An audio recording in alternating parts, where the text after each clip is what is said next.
once spoke with me and said, for a long, long time, we have forgotten what we have forgotten. Today, he says, we're beginning to remember what we have forgotten. And so it is in the remembering of the unspoken spiritual thread that lies and flows through our DNA that our ancestors are now speaking to us, especially the children today. The children and the healing now, the great healing. This is the great healing time.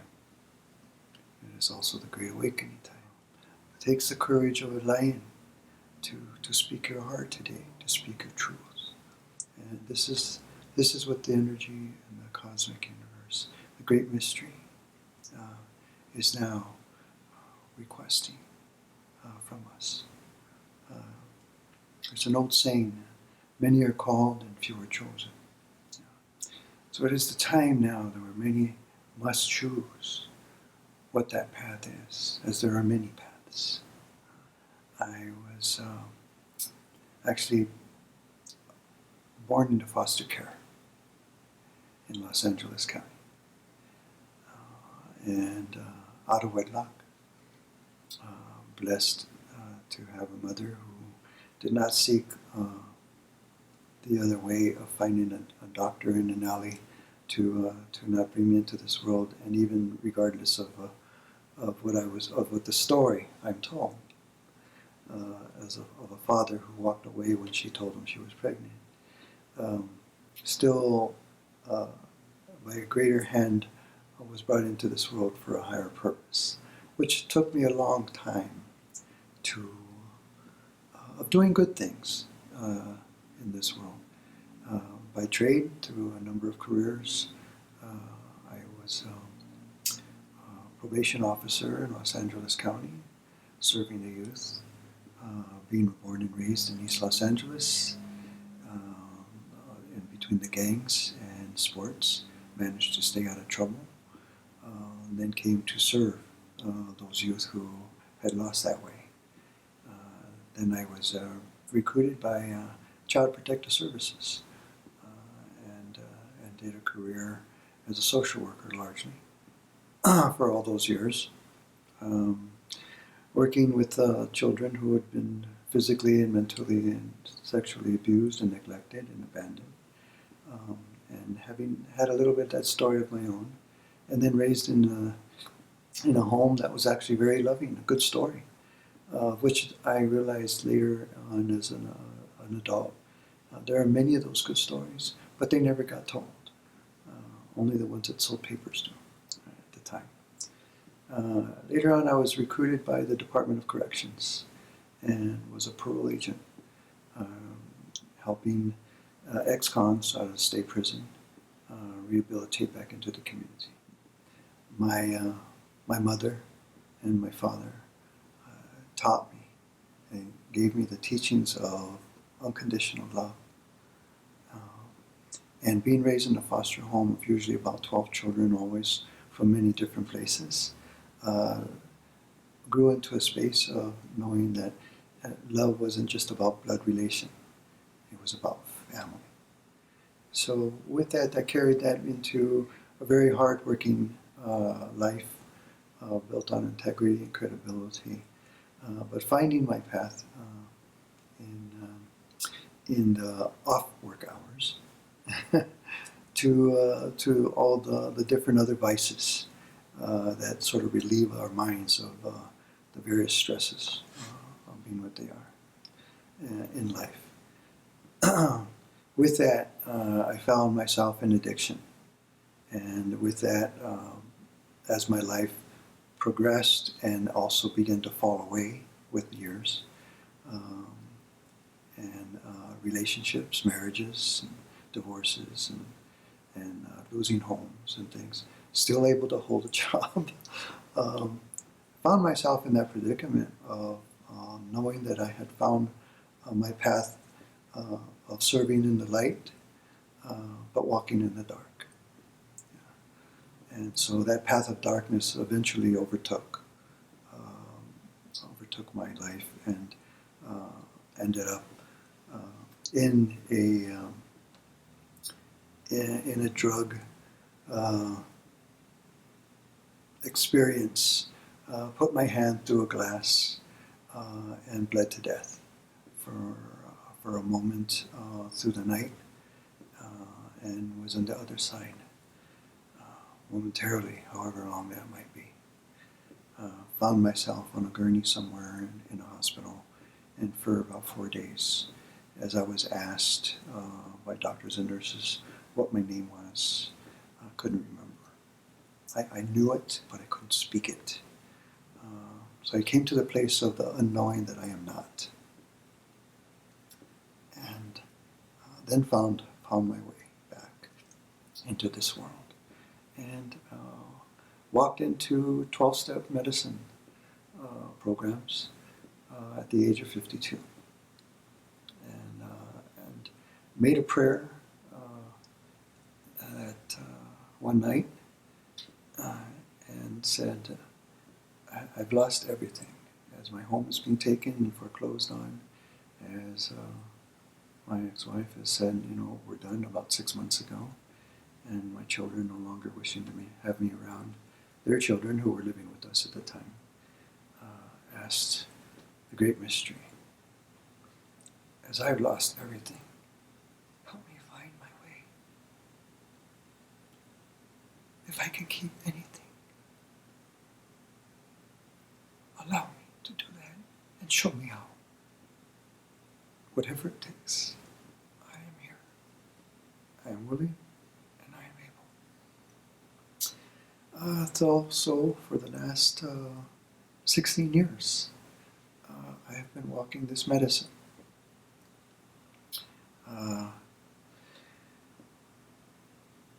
It comes back to that place of, as many are called, and few choose. I had to make a choice, because the voice had said the very next morning when I woke up after making that prayer and knew that something was different about me, something had been lifted from me, a voice spoke and said, I have taken this from you, but should you ever go back, you will never return. It was a deal. Creator has a great sense of humor. I have learned through those years of this 12-step medicines, after about 4 years, I had an experience of, as we call, either epiphanies or spiritual awakenings. About between 4 to 6 years, I had some inexplainable experiences that were occurring with me. I woke up one morning and my heart was pounding out of my chest, and under the kind of stress I was doing in a second career as a labor organizer in the community, I felt that at that age I was beginning to have a heart attack because of the kind of work I did. So I drove myself to the hospital and ended up getting examined. Long story short, over several months, went number of times, at least 3 to 6 times, as these things continue to occur through the day, and getting off of work for a number of days and returning back to work. And this pounding kept occurring. Boom, boom, boom, boom, boom, boom. And it was deafening. I was afraid to go to sleep at night. Now, what I haven't shared is that when I was raised in foster care and then later on adopted by the same family, I was actually raised as a Mexican American. So I came into this world as a brown baby. The red road didn't appear till later. And so I met this beautiful man, his name Rudy, and he worked for another labor organization. And I started sharing with him, and he said, how does that go again? How does that pounding go? And I said, boom, boom, boom. And he looked at me, he says, Danny, he says, that sounds like a powwow drum. And I said, powwow drum, what is that?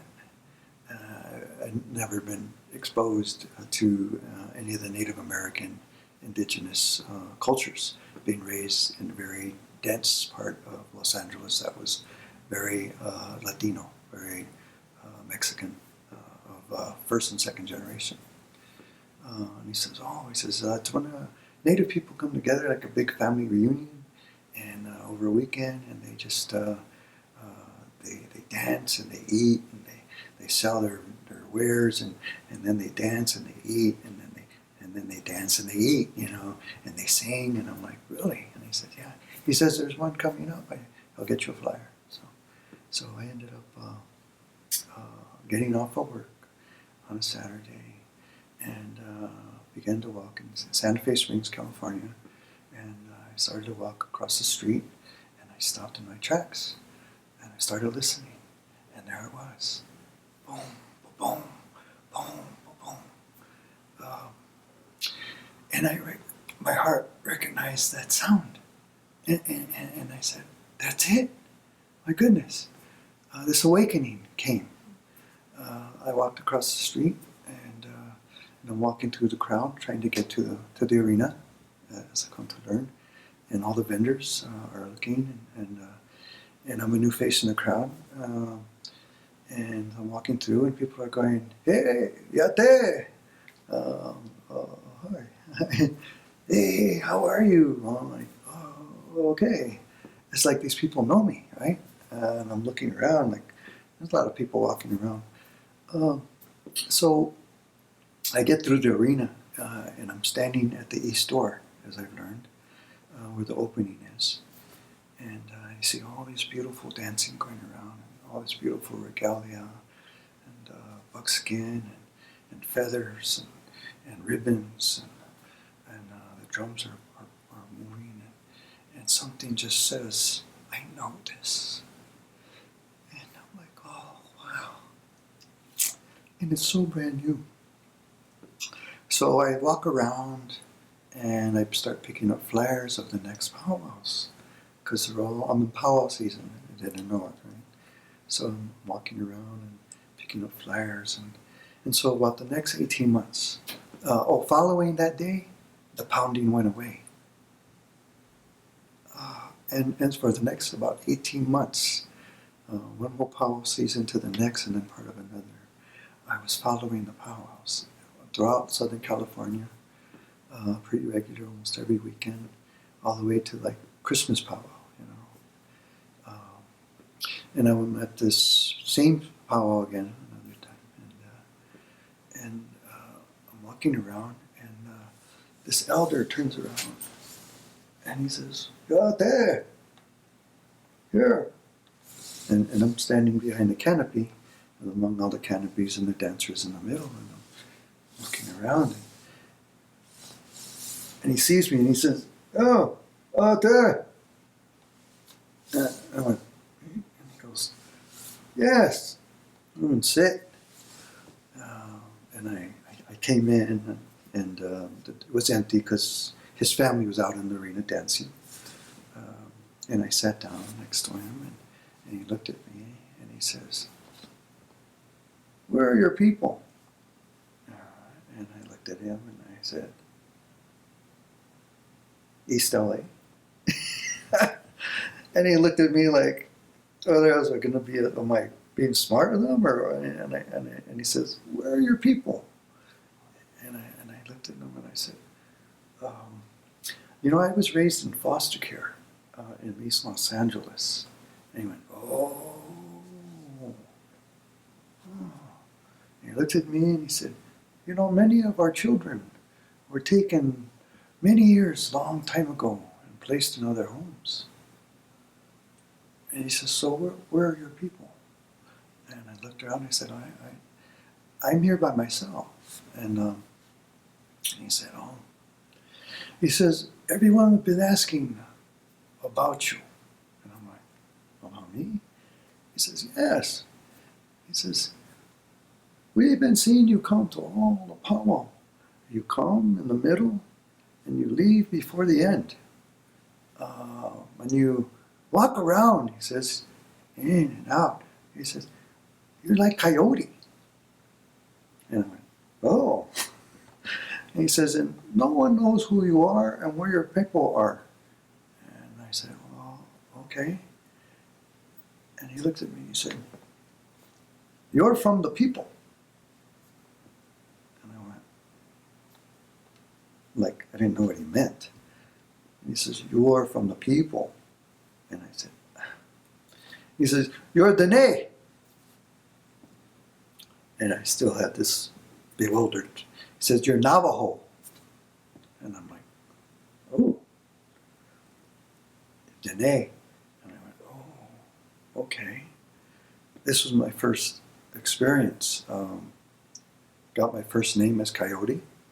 I didn't feel offended because I was in an environment that was completely new to me, and I didn't get the sense he was speaking in an offensive way. He was a grandfather. You know? I was like, oh, okay, but from that I began this walk. I started reading the talking leaves we call books, beginning to get some grasp of what I was told I was, um, and so I began to learn a few things, and then dreams started happening. I woke up one night and the room was dark, and my bed was right next to this armoire with this very large mirror, and I sat up and I turned around and I looked into the mirror, and this light was upon me in this darkness, and I looked, and in looking, my face then diminished and then went away, and I was like headless for a moment, and I got scared, and then the medicine wheel came in its place, and a voice said, "This is your medicine now. Learn it and help the people."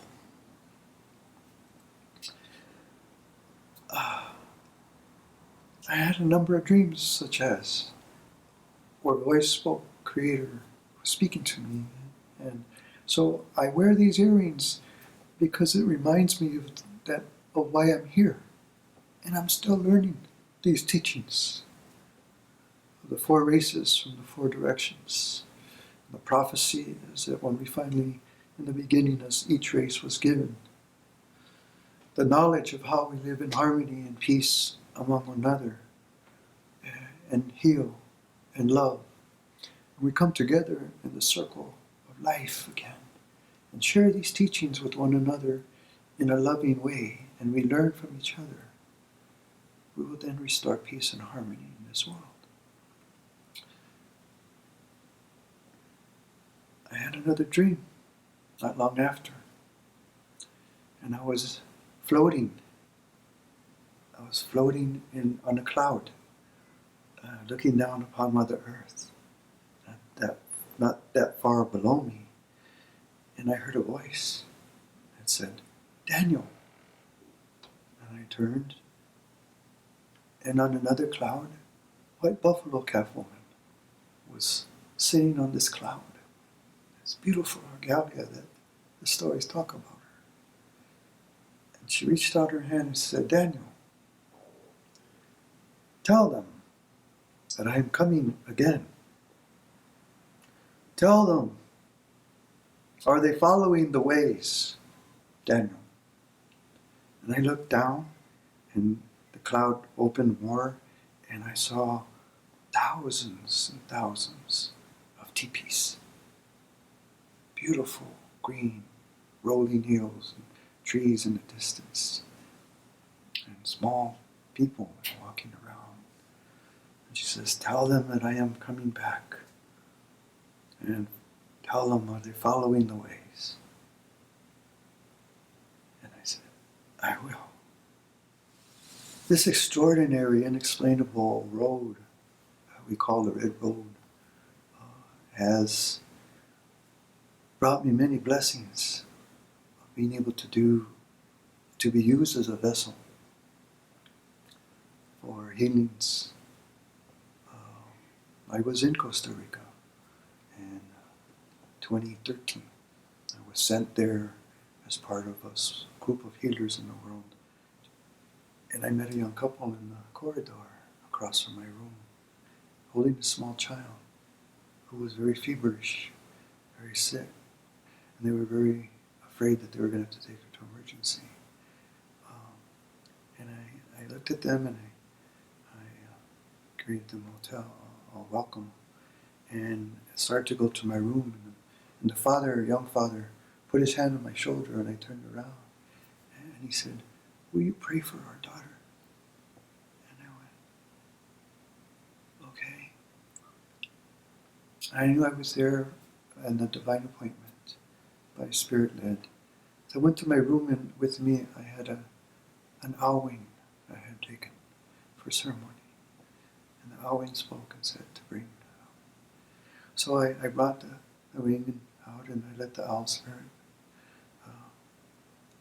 guide me as I made prayers in star language and the languages I've been taught around this child, and then the mother and then the father, and they thanked me, and I went back. I left about 3 o'clock in the morning the next morning, but the executive director and the founder of this healing center was there the next morning when they came down, and they went around the hotel asking for me. As it turned out, they wrote her a note when she said she knew me, but I had left early. They left a note for her on her tablet in Spanish, telling me thank you, because not long after, the child's fever broke, and she ended up being able to sleep through the night. And that surrendering to the love, the source of love, intelligent love, and loving intelligence, Creator, and unconditional. I walked through many things,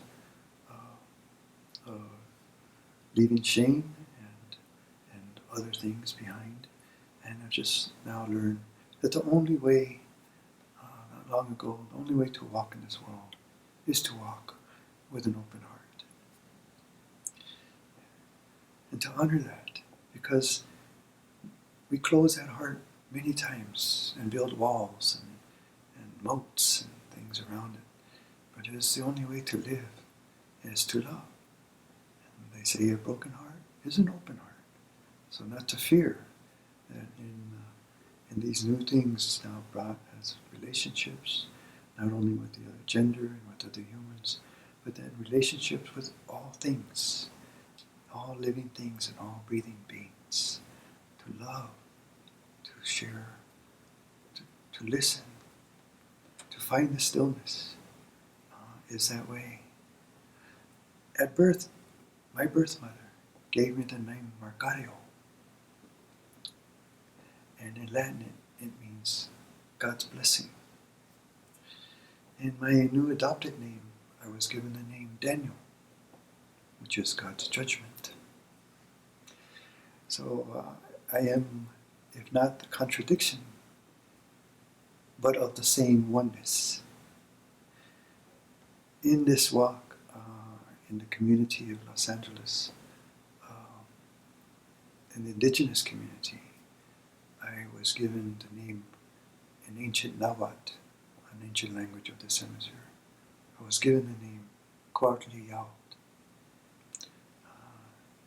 And in my volunteer service in the community, indigenous people were selling their wares, and I heard a little girl, Quetzal,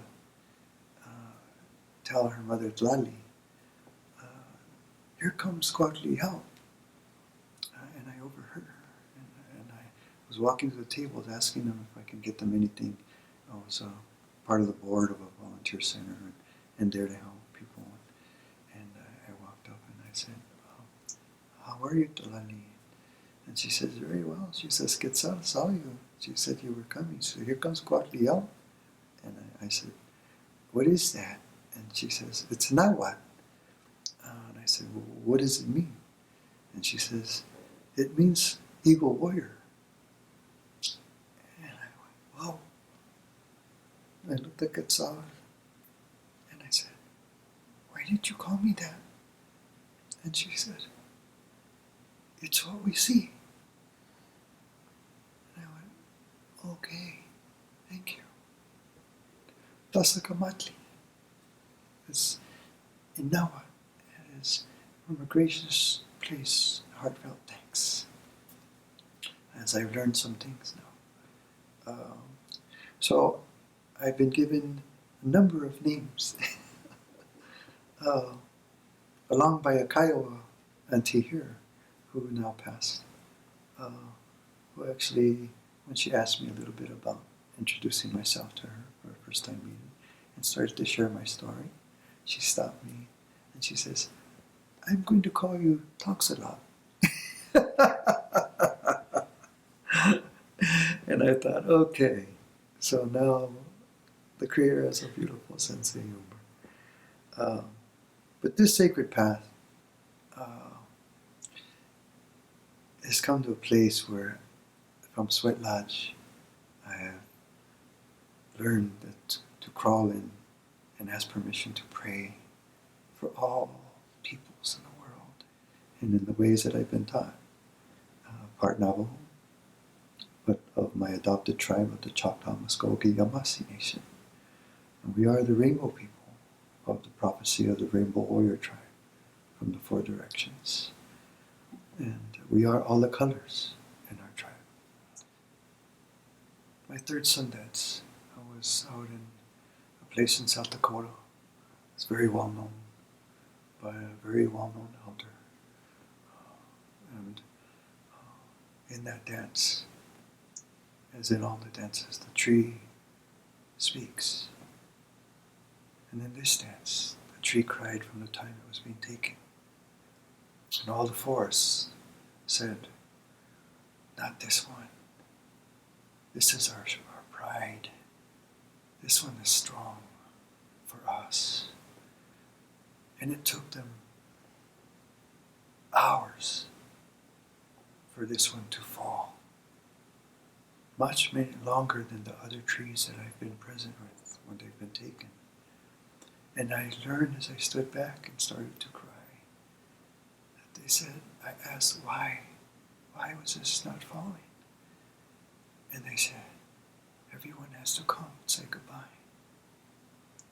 So I saw flocks of birds and squirrels and hummingbirds all coming around this mighty tree, this beautiful cottonwood. And eventually it fell. And from day one, we spoke together, and I listened. He said, I am thirsty. This is not the way.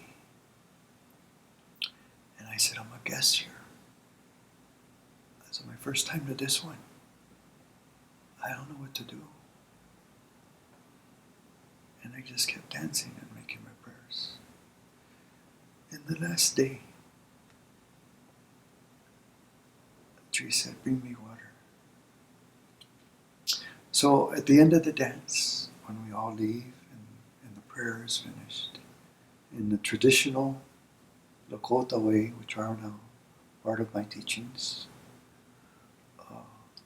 as everyone went to the feast, I found a 5-gallon bucket and I filled it with water and I took it into the arena and I poured the water into the tree and we cried together. And as I put my head against this mighty trunk and we cried, I said, what can I do? And the tree said, this is not the way anymore. And I went, I don't know what you mean. I said, this way no more.